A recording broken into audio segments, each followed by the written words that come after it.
Бид энэ хичээлээр ерөнхий боловсрол нөхөн эзэмших хүсэлтэд иргэдэд дүйцэн хөтөлбөрөөр холимог бүлгийн сургалтыг хэрхэн явуулах талаар үзэх болно.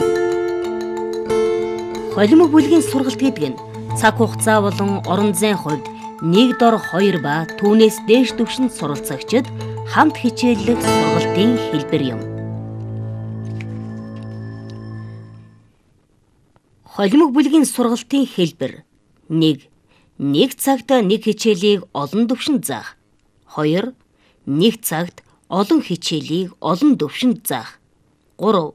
Нэг цагт олон хичээлийг нэг түвшинд заах. Бид өнөөдрийн хичээлээрэн эдгээрээс 2 дахь хэлбэр болох олон хичээлийг олон түвшинд буюу 3 өөр хичээлийг 3 өөр түвшинд хэрхэн зохион байгуулж байгааг үзэх болно. Хичээлийн үзхийн өмнө хичээлийн бэлтгэлтэй холбоотой зарим зүйлтэй танилцъя. Үүнд бүлгийг хэрхэн сонгох вэ? Холимог бүлгийн хичээлийн нэг чухал бүрэлдэхүүн хэсэг нь бүлэг зохион байгуулалтыг зөв хийх явдал юм. 1-р баг баттгал буюу дасгал ажиллах үед чадвараар нь бүлэг болгох. 2-3 дугаар баг ямар нэгэн асуудал шийдвэрлэх зорилго тавьсан бол янз бүрийн чадвартай сурагчдаас бүрдсэн холимог бүлэг байх. Бүлгээр ажиллахад тавигдах шаардлага. Багш хичээл бүр дээр эдгээр шаардлагыг мөрдөн ажиллах нь сургалтыг үр дүнтэй болгох, хүүхэд бүрийг мэдлэг бүтээгч болгох, багаар ажиллахын давуу талыг ухаарах.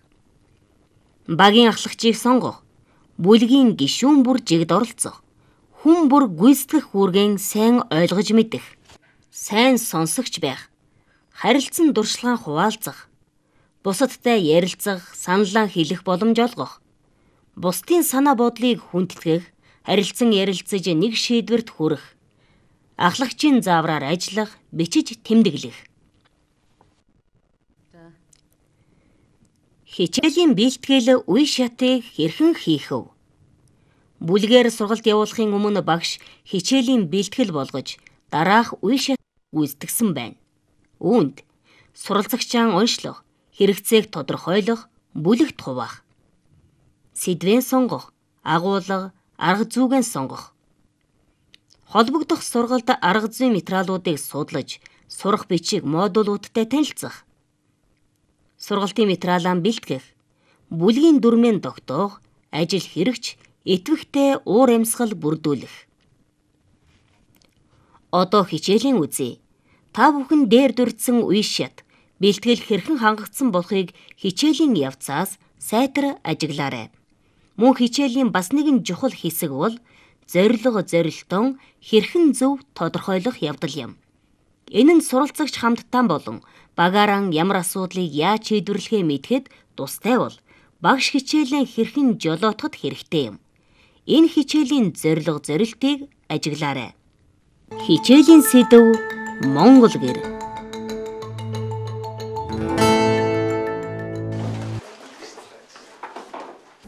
Сайн байцгаана уу хүүхдүүд ээ? Сайн байна уу? За бүгдээ өнөөдөр хичээл хийхээс өмнө нэгэн сайхан дууг сонсъё.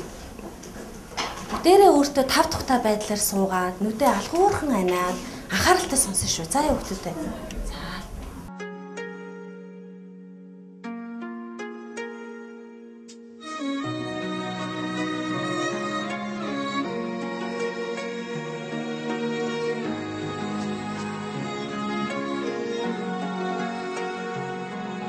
Улирал гаран нүдлээсээ утаан сарняагүй Монгол гэрмээ элгэн нутагтай хүн холбоотой эртнээс өвсөн Монгол гэрмээ хиний чорноос илүү Монгол гэрмээ эртний үеэс уламжлалтай эцгиймэн голомт Монгол гэрмээ. За одоо бүгдээ алхуурхан нээгээрээ. За саяны сонссон дууныхаа энэ аялгауг сонсоод хамгийн түрүүнд та нар сэтгэл чинь юу бодогдсон бэ? Би энэ хөгжмөний аялгауг сонссноор тайван амгалан байдлыг мэдэрсэн. Тайван амгалан байдал. За танаас юу бодсон бэ? За танаас үргэлж юу гэж бодсон бэ? Ундрах юмсан гэж бодогдсон байна тийм ээ. За тэгвэл энэ за танаас юм бодсон бэ? Хурдан зам болоос хөдөө эмээгэнд очиж амрах юмсан гэж бодсон. Амрах юмсан гэж бодогдсон уу? За тэгвэл энэ хөгжим гэдэг бол ямар гайхалтай зүйл вэ нөө? Хүний сэтгэлийг баясгадаг, хүний сэтгэлийг хөдөлгдөг тийм ээ. Маш олон янзын ичтэй тийм зүйл ахна шүү дээ тийм ээ хөгжим. За тэгвэл саяны дуу сонсоход одоо бид нар аялгауны талаар ярилцлаа тийм үү? Тэгвэл энэ аялгаугаар хөгжигдсөн үгийг сонсоод та нар сэтгэлд чинь юу бодогдсон бэ? Монгол гэр нутгийн тухай өгүүлж байна гэж бодсон. За өөр юу бодогдсон бэ? Эцгийн гал голомтыг магтан тулсан өөр юм лээ. Манай гэр болохоор дэлхийн бүх ордноос илүү ямар ч байшин барилгаас илүү Монгол гэр гэж ойлгосон. Монголын бахархлын нэг болсон зүйлийн тухай ярьсан тийм ээ. За тэгвэл одоо хүүхдүүдээ өнөөдөр бүгдээрээ хичээлээ ямар сэдвийг үзэж байна вэ? Ямар Монгол гэр.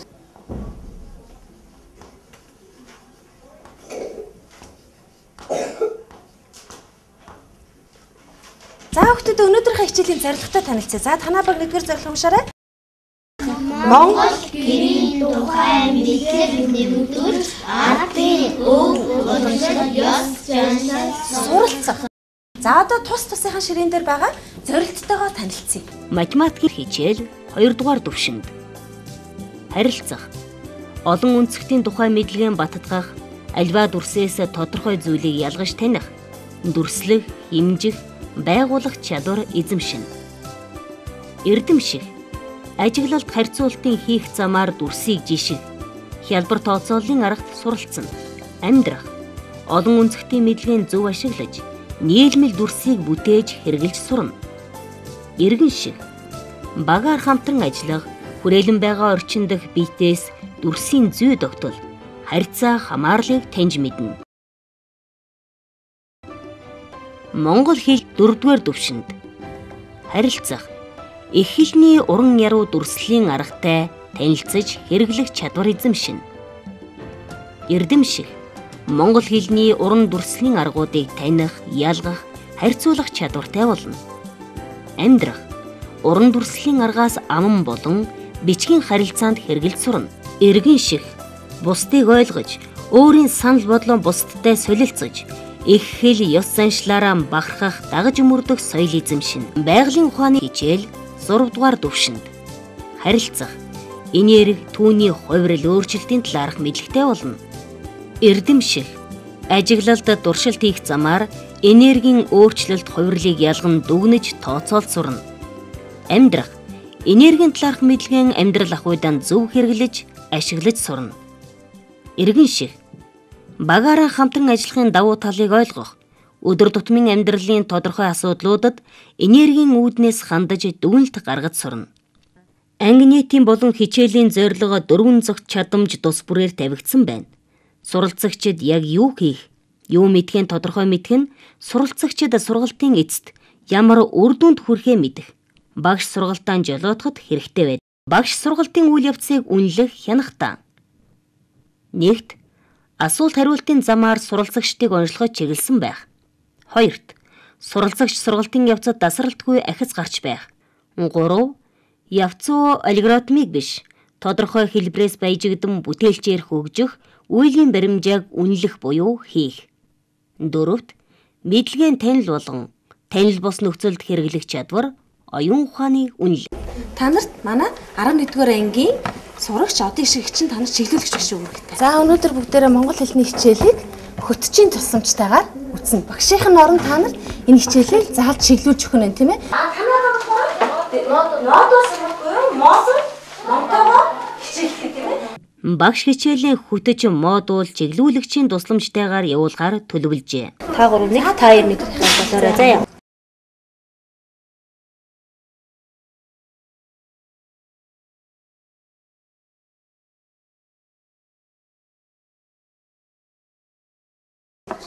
За болцсон уу? Энэ хэдэн өнцгтэй нөөхдөдөө тоолъё бүгдээрээ. 1 2 3 4. За зэ энэ багийнхыг харъя. Хамгийн их нь хаана вэ? Хамгийн өөдтэй. За хэдэн өнцөг байна? 1 2 3 4 Энэ ингээ нийл юм уу те? За тэ бас 5 өнцөгтэй байна тийм ээ? За тэ бүгдээрээ соронзон самбар дээр өнгийн эрдэнээр маш амжилттай олон өнцгтүүдийг үүсгэлээ тийм ээ? За бүгдээрээ нэгдүгээр даалгавраа амжилттай хийдүүлсэн чинь багийн ахлагч явах үлээ. Үнэлгээ өгөөрэй. Заавар уушаараа дээр нь юу ч юм уушаараа өгчүүлээ. Зүгийг уушаад утга санаа зүг хэлсэн. За тэгвэл одоо даалгавар 1 гэсэн тогтоонаас авах нь тийм ээ. Өдөрт гэрийнхүүд хаалгыг нээж төчнөр альва ажлын эхлэл анхны Заашил сая юу гэсэн бэ хараа? Оргилмаа. Эхлээд хувилбарыг сонгож дугуулаарай гэсэн тийм ээ. Тэгэхээр шууд дэвтэр дээр бичихгүй яа гэсэн үг байх нь. Одоо яах вэ? Зураг сая яачлаа бид? яагаад сонгосноо тайлбарлаа. Заашил зураг танах ямар хэлцүүг авсан? Манайх үүдийг нээх гэдэг хөлбөр авсан байгаа. Хэлцүүгийг авсан тийм ээ. Альва ажлын хамгийн эхлэлний анхны алхмыг хийх гэсэн утгатай хэдийн сонгосон байна тийм үү? За танах яасан? манай хайдаггүй адрандаа хийх гэсэн хэлцүүгийг сонгосон. Хөлбөрөөс сонгосон. За Хайдаггүй адрандаа хийх гэдэг нь ямар төвшөртэй төгшөөргүй амгалан тайван болох гэсэн утгатай юм байна тийм ээ. За энэ зөв үү? Танаа баг юу гэж бодож байна эдний хийсэн? Зөв гэж үзэж байна уу? За эдний үүдийг нээх гэдгийн зөв сонгосон хөлбөр нь зөв байна уу? Зөв.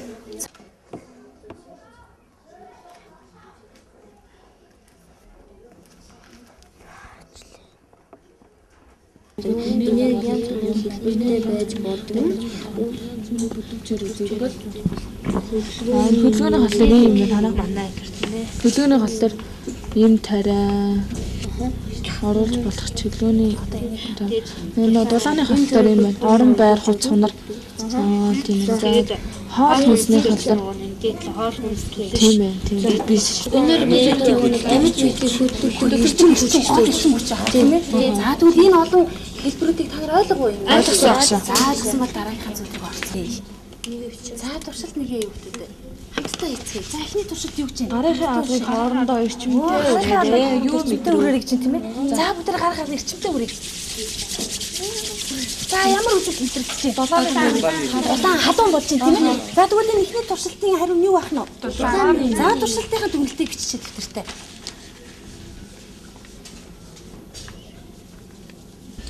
За бүгд хоёрдугаар туршилтаа ороо юу гэж уншаарай. Үзгээр За ноос материалаа за багшийн хайл дурч бүгдээрээ тэгвэл. За өрөөрэй. Математикт юу өрөөд байгаа юм? За нэг хараа хэлээ. За. За энэ ямар үзэл ажиглаж байна? Хаан соронзон инээ ажиглаж байна. Өө зүйтэй. Хамгийн энгийн туршилтын тийм ээ? За тэгвэл туршилтынхаа дүгнэлтийг бичээрэй.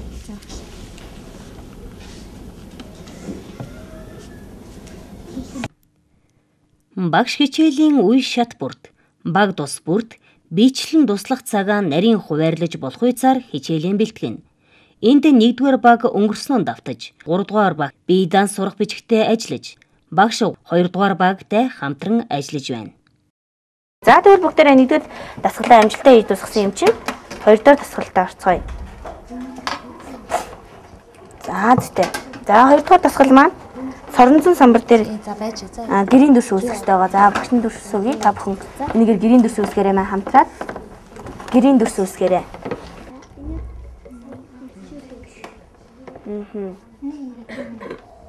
Өө зүйтэй дуусна хүүхдүүдээ.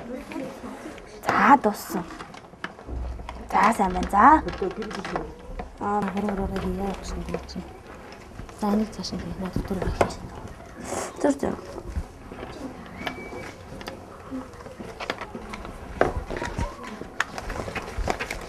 Анцтай. За л гэж нэг хараа. Ингээд за энд тавиараа.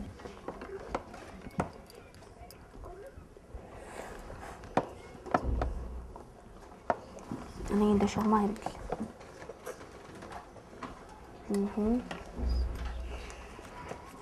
Галруугаа сэрээ ингээд хийж чадахгүй гэж тэмдэглэсэн байна тий. Тэгэхээр энэ хоёрыг ажиллахаар яаж вэ? Энэ тайлбар налих хойч таарах нь. Өө энэ ээж таарлаа тийм ээ. За энэ дээр миний хүүхдэд жоохон цаашаа хийсэн байна тийм ээ. Тиймээс бусад бүх 6 цэрлэгсээ зөв хийсэн байна. За зүйтэй. Тэгвэл одоо энийг бүгдээ нэг уншъя. Одоо энэ юу гэсэн үг вэ? Одоо таарч байна харъя. Галын дээр тархиж ирсэн уламжлалтай. Иймээс эртээ зүйл эсээр галын шилгээхийг гал болонтой хөнөөх галын бурхан шархтан хэлэгнэн хэмээн үзэж цэрлдэг. Ийм аюултай байдаг бахна шүү дээ, тийм ээ. За одоо хүүхдүүдэд дараагийн ажил өгчдөг ажиллаарай.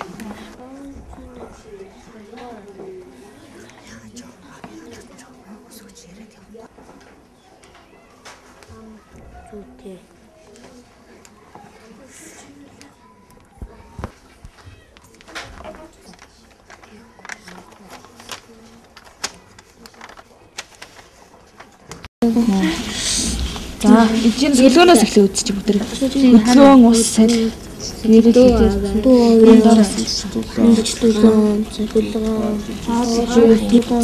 энэ доор нь. За энерги шинээр бий болдоггүй гэж. Устж алга болдоггүй. Нэг хэлбэрээс нөгөө хэлбэр турам өөрчлөгдөж байдаг.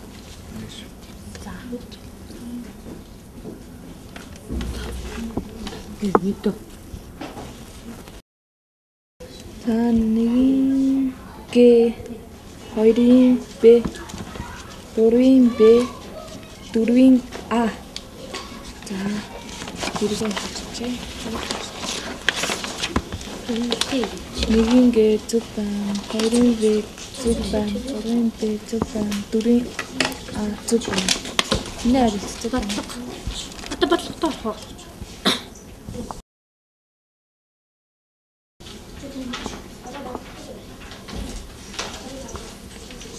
Хайртгаар баг үлээ. Хайртгаар. За хайртгаар. За үлээгээ. 3.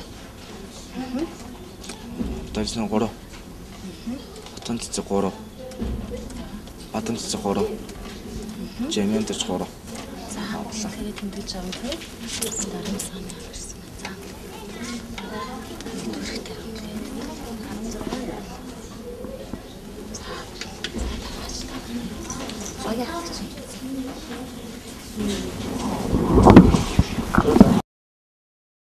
Сургалтын явц бүрт суралцагчид жишээх, харьцуулах, туршилт хийх замаар мэдлэгийн өөрөө бүтээх хэрэгтэй. Шаардлагатай үед багшаас тусламж гуйх боломжийг олгох ёстой. За хин туцсан мөхцөл туцсан уу? За яасан хийцэн үү? Зайлыг багш нараа гэж. За харъя. 3 дугаар дасгалгаа оръё. За 3 дугаар дасгал маань тоон илэрхийллийг тайлбартай дасгалын аргаар бодож хариуг гаргах ёстой байгаа. За хариуг зөв гаргасан тохиолдолд гэр барих дараалал үүсгэх ёстой. Тэгэхээр хариуг тоог ярих нь хүүхдүүдээ өөдөө зөв бодох нь. Хэрвээ буруу хариу гаргавал яах вэ? Өөдөө гэр барих дараалал маань буруу болно тийм ээ. За гэр барих дараалал буруу болсон тохиолдолд бид бүхэн гэрээ барихаар буруу барьсан гэр тогтох уу? Өөдөө мэдээж тогтохгүй. Унан тийм ээ. Тийм болохоор хүүхэд бүр дор бүрийн хариуцлагатай тоогоо зөв бодъё шүү. Заа ёо. За чамаас эхлэе. Хасагдагч 26-аас хасагч 11-ийг хасна. 6 нэгжээс 1 нэгжийг хасаад 5 нэгж. 2 нэгжээс 1 нэгжийг хасаад 2 аравтаас 1 аравтыг хасаад 1 ялгуур нь 15. 15 зөв. Хасагдагч 60-аас хасагч 15-ыг хасна. 1-р нэмэгдэхүүн 54, 2-р нэмэгдэхүүн 34. Ялгуур нь 88. Нийлбэр хасагдагч 45-аас хасагч нь 12. 2 нэгжийг хасаад 3 нэгж. 4 аравтаас 1 аравтыг хасаад 3 аравт 33. Зөв. 1-р нэмэгдэхүүн 34 дээр 2-р нэмэгдэхүүн 15-ыг нэмнэ. Нийлбэр нь 49. Зөв. Зөв. 42 хөл. Ийшээ. Чи 10-р хуудасны гэрийн өрөөлөөс хуваарлсан хэсгийг хамтдаа уншаарай.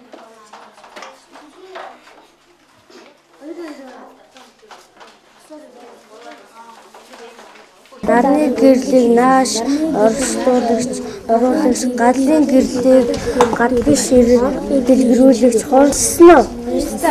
Төвлөгччээр. Хуваарьсан хэсгээс зүйлээ хэрхэн хэрэгэлсэн байгааг олж ярилцаарай. Батмын цэцэг шиг гэдэг газрыг батмын цэцэгтэй зүйрлсэн зүгээр нөгөөтэй харьцуулан бодсон тэр тийм байна. Зүйлийг танихтаа хийг мэд гэсэн хоёр багшийн өгсөн тодорхойлолтыг уншаад өөрсдийн гаргасан хамгаалалттай харьцуулал хийгээрэй. Тэгвэл та нарын төшөөсөн таамагтай энэ тодорхойлолт тохирохноогүй нэг үсттэй. Сайн тогтож уншаарай хүүхдүүдээ. Заа. Уран төрөлхтөлийн зөвлөлийн альтуудтай хоёр юм үзэгдлийг хооронд нь жишиж нэг нь уран сайхны онцлогийг ялгаруулан тодруулдаг зүйл төрөлхтөлийн аргыг хэлхийг шиг мэд гэсэн холбоос үгээр холбогддог. За тэгвэл та нарын төшөөсөн таамагтай дүүцэж гинэ, тохирч гинэ. Түрүүн төмөрт болох хэлсэн тийм ээ. Ямар нэгэн зүйлийг хоёр юмыг хооронд нь жишдэг байхаа гэсэн тэгвэл таарч гин тийм ээ. За зөв. За чи болохоор гоо үтсэнтэй сайхан эмэгтэй хүний цэцэгтэй зөөрлөдөг байхаа гэж би бодсон гэхээр зөв байна уу? За тэгвэл одоо энэ тодорхойлолтоо яана гэж байна. За бичнэ гэсэн мэн тодорхойлолт. За одоо бодлого орж ин тийм үү? Бодлого тасгалын хэсэг орж ирж байна. Бодлого номер 1 сайн өгөгдсөн бодлогынхаа өгдлийг сайн уншиж шүү. За яаж тодорхойлох вэ? За тэмдэглэе. За харъя багш нарыг. Бодод дуусчаад багшаа дуулаарай. За яа. За. Багтаар байж. Яаж вэ? Нэг юу? Питосон. Та нар бодлого бодчиход хаанаас хариугаа тулах хэрэгтэй байлээ? Оо хаана энэ хараа? Номын чинь үгүй авталтайгаа тийм ээ. Гэхдээ боддоо дандаа нөгөө нэгжээ бичиж шүү. За яа энергийнхаа нэгжийг бичиж чинь тийм.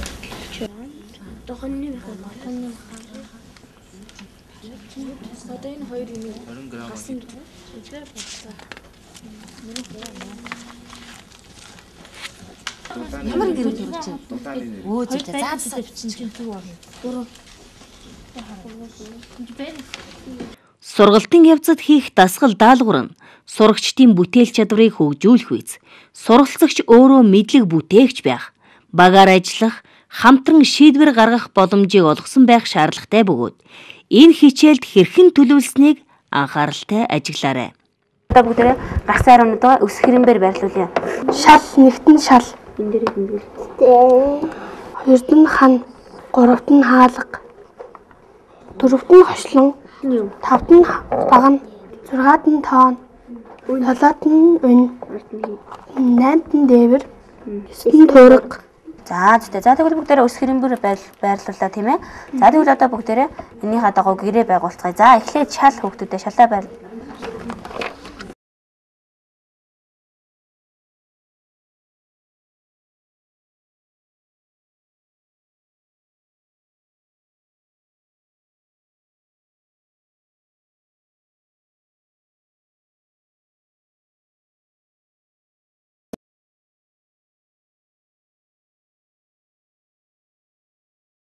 За бүгдээрээ тэгвэл гэрээ бариад дууслаа тийм ээ. За та нар барьсан уу? Зайлыг багш нар хараа. За харъя. Чимэглэн юм уу? За яа тийм байж болно шүү дээ тий. Гоё хаалган дээрээ юм. Ингээ хоёр уц энд хээтэй байдаг шүү дээ тий хаалган. За сая та нар энийг яаж бүтээсэн энэ гэрээ? За. Шалаа бараа сайн нөгөө. Зөв хамгийн баг тооноосоо яасан. Өсөх дараалал байсан тэр хариугаар байсан байх. За яг бүгд одоо ямар тэгвэл олон үндэстүүд байгаа бүгдээ нэрлэе л та. За энэ хаалга ямар үндэстэй? Дөрөв үндэстэй бай бас тэгш үндэстэй тийм ээ. За харъя. Энэ хаманд ямар үндэстүүд вэ? За харъя бүгд харъя. Өөр бас ямар үндэстэй? Оо энэ дөрөв үндэстэй. Өөр ямар үндэстэй? Гурван үндэстэй тийм ээ. За ингээд хэдэн үндэстэй нэ бас? Гурван үндэстэй. Энэ 5 үндэстэй нэ бол тоо. 5 үнцэг бүтээж болох уу? Харъя. Али үнцгээ заадаа багш 1 2 3 4 5 6 хэд вэ нөө? 6 штэ тий. За сайн байна. За одоо түр 6 үнцээр гэрээ бүтээсэн юм чинь бүгдээрээ дараагийн ажил руу ороо. Бүтчихээ эргүүлээ. Өгөгдсөн тарааж өгөх материалаас онцгойг уншаарай. Сороо тасгал.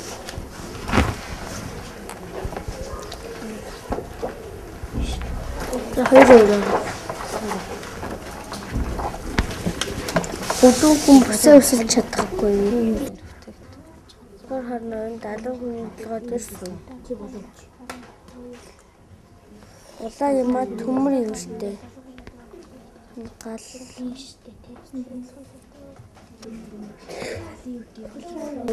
Улаан ямаа төмөр ивэртэй. Тулганд асж байгаа галыг улаан ямаатай зүүрлэж амьдчлалын аргаар ирсэн байна. Аян зүг байна. Зүйтэй. Оо сайн байна.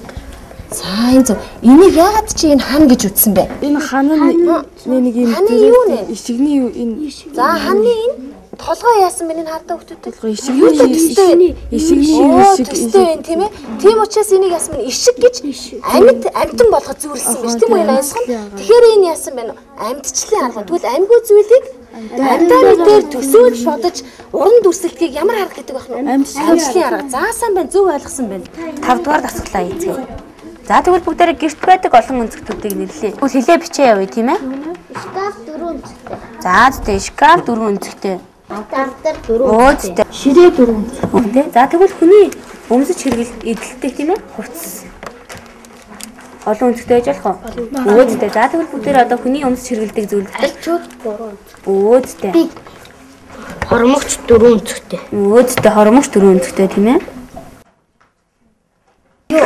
Өмд. За тэгвэл бид бүхний хэрэгэлдэг хүнсний бүтээгдэхүүн дотор олон өнцгтэй зүйл байж болох уу? Бага. Өөдтэй жишээ нь юу байж болох вэ? Хэрцэн төмөр. Өөдтэй хэрцэн төмс хэдэн өнцгтэй вэ? Төмс 4. Өөдтэй. Өөр хэрцэн төмс өөр хэлбэртэй байж болох уу? Болно. Өөдтэй гурвалжин хэрцэн бол хэдэн өнцгтэй вэ? 3. Өөдтэй. Бислэг 4 өнцгтэй. Та нар дуусна уу? Ямар юм хийсэн сая? Зүйтэй. Сая тэгвэл та нар юу гэж ойлгов? Энэ дүрс итгэн хаана байдаг юм бэ? Бидний иргэн тойронд байгаа амьдарч хүрээлэн байгаа орчинд байгаа бүх зүйлс яалах мэн үү? Янз бүрийн дүрсээс үлддэг юм байна тийм ээ? Зарцуулсан цагтаа нэрнэ гэсэн. Тохонны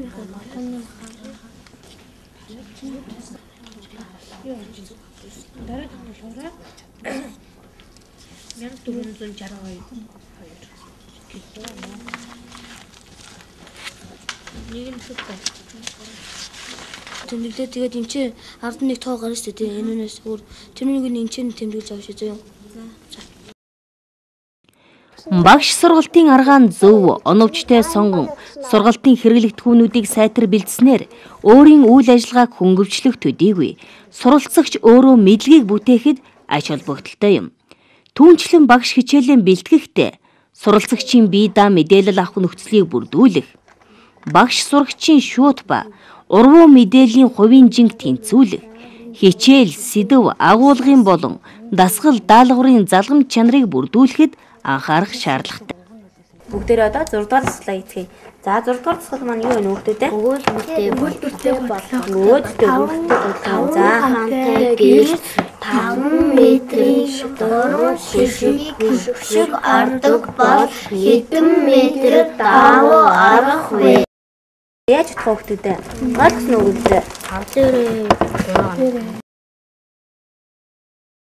15 метр юу вэ? метр. Өөдтэй 15 метр давуу ахна. Тэгвэл дараагийнхаа бодлогыг утцгаая. 1 метр давуу 400 төгрөгийн үнэтэй. Тэгэхээр яах вэ? Өөдтэй 12 метр давууга 400 төгрөгөөр өгч чинь тийм ээ?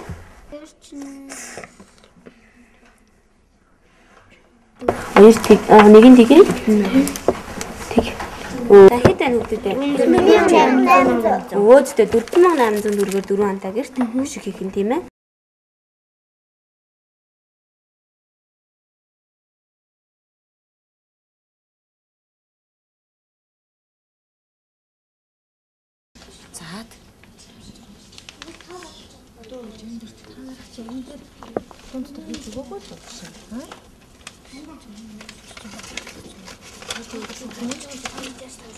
Тэр энд шүү дээ.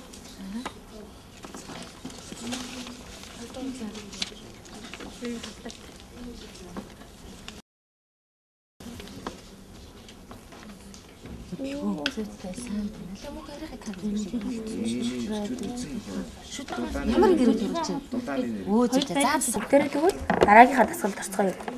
За би та нараа ansуугаагийн өдөр 3 бүлжин, шөнө 4 бүлжин тэр юу вэ? Тоон. За арай л бүр өндөгчин. Өө зүйтэй өрх.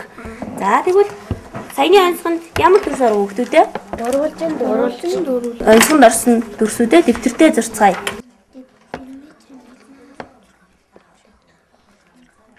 Шугма. Энэра шугма бүр өрсөлдөж чи. Юм уу ажиллаа тийм ээ. За зүйтэй.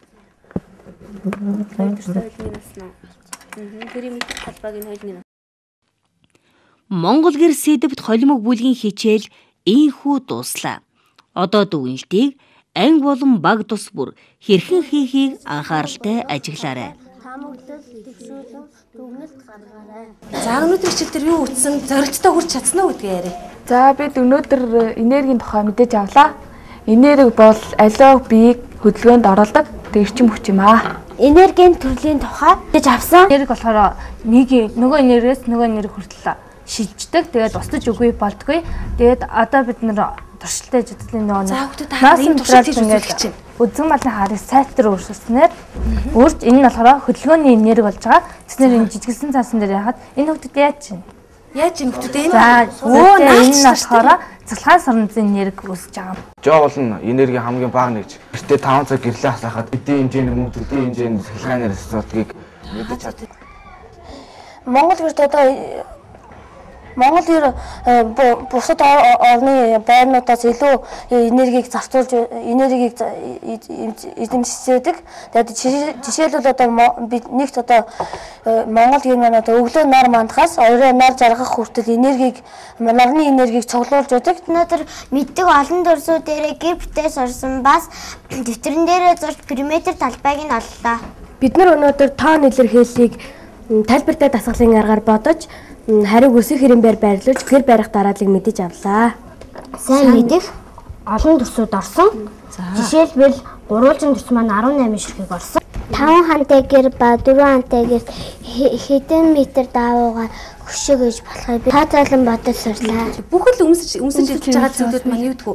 Хэлбэр геометрийн дүрс би хэлбэр дүрсээс бүтдэг юм а гэдэг та нар мэдэж авсан байна тийм ээ. Өнөөдөр монгол хэлний өрмөц хэл зүгэн утгыг тайлбарлаж тэгээд өмнөх мэдлэгээ баттгсан. Өдрийнхөө хичээлээр ихэнх хэлнийхээ уран дүрслэлийн зураг амжилтгсан 2 аргатай тэнцсэн. Хүүхдүүдээ би та нарт гэрийн өрөөлийн хэсгээс уншиж өгье. Газрыг шилжиж баруун зүүн талаас нь харуул бар сааслангийн шинжтэй байр байдлыг нь ажиглаас бадан лимфон цэцэг шиг бадарч дэлгэрмээр газарт барьсан юм байна.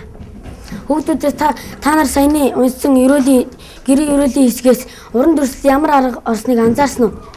Зөөлхийн арга нь маш сайн. За баярлалаа. Энэ хичээлээс цэрлэх ёс гэдгийг ойлгож авсан. Ганц мод барьж орж болохгүй гэдгийг манай хүүхдүүд өнөөдөр мэдэж авсан. Яагаад ганц мод барьж явдаггүй гэж хэллээ?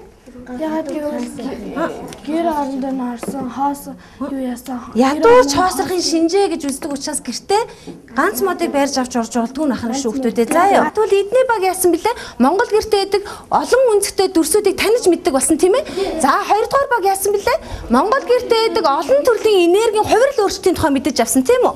За тэгвэл гуравдугаар баг яасан? Монгол гэрийн цэрлэх ёсыг мэдэж авсан. Дасгал ажил хийж байхдаа ажигласан, туршсан тийм ээ. Харьцуулалт хийж үзсэн үү? Бүх дасгалуудыг хийж байхдаа бид нар бусдаасаа суралцаж чадсан уу? Бусдаа бие бинийгээ чөлөөтэй илэрхийлж сурсан уу? Баг бүр дүгнэлтийг хийхдээ тухайн хичээлийн агуулгаар юу сурсан, ямар чадвар эзэмшснээ ярилцахын зэрэгцээ энэ агуулгыг эзэмших явцдаа Монгол гэрийн талаарх мэдлэгээ хэрхэн нэмэгдүүлснээ бусад багтаан танилцуулж байна. Ингэж хичээлийн эхэнд тавьсан ерөнхий зорилгыг хэрхэн биелсэн, сургалтын эцэст хамтран ярилцах нь мэдлэгийг багцлах, алдаа оноогоо шүүн, багш суралцагчид өөртөө дүгнэлт хийхэд чухал ач холбогдолтой юм. Тус тусынхаа үнэлгээг ерөнхий үнэлгээг хэлээ. За танаа баг хэдэн? 81%. Танаа баг 72%. За танаа баг 86. 86%. Тэгвэл өнөөдрийн хичээл амжилттай болж өнгөрлөө. Үнэлгээний сургалтын алхам бүрийг суралцагч баг анги нийтээр үнэлэх бөгөөд үнэлгээтэй хамтын шийдвэрээр багийн ахлагч үнэлнэ. Сургалтын явцад багийн ахлагч үнэлгээг үнэлгээний хүснэгтэнд тавьж багийн нэг гишүүнд өгснөөр уг хүүхэд компьютерт нэгдсэн хүснэгтэнд оруулж байна. Багийн ахлагч уг үнэлгээг тавихтаа хүүхэд бүрийн оролцоо, гүйцэтгэл, хүрсэн үр дүн хамтран ярилцаж тавина. Иймд үнэлгээний хүснэгтэнд хүүхэд нэг бүрийн багийн ангийн үнэлгээ хийгдсэн болохыг харж байна. Ангийн дундаж үнэлгээ 81.7% байна. Чиглүүлэгч агшаасаа танах гэрийн даалгавраа аваарай.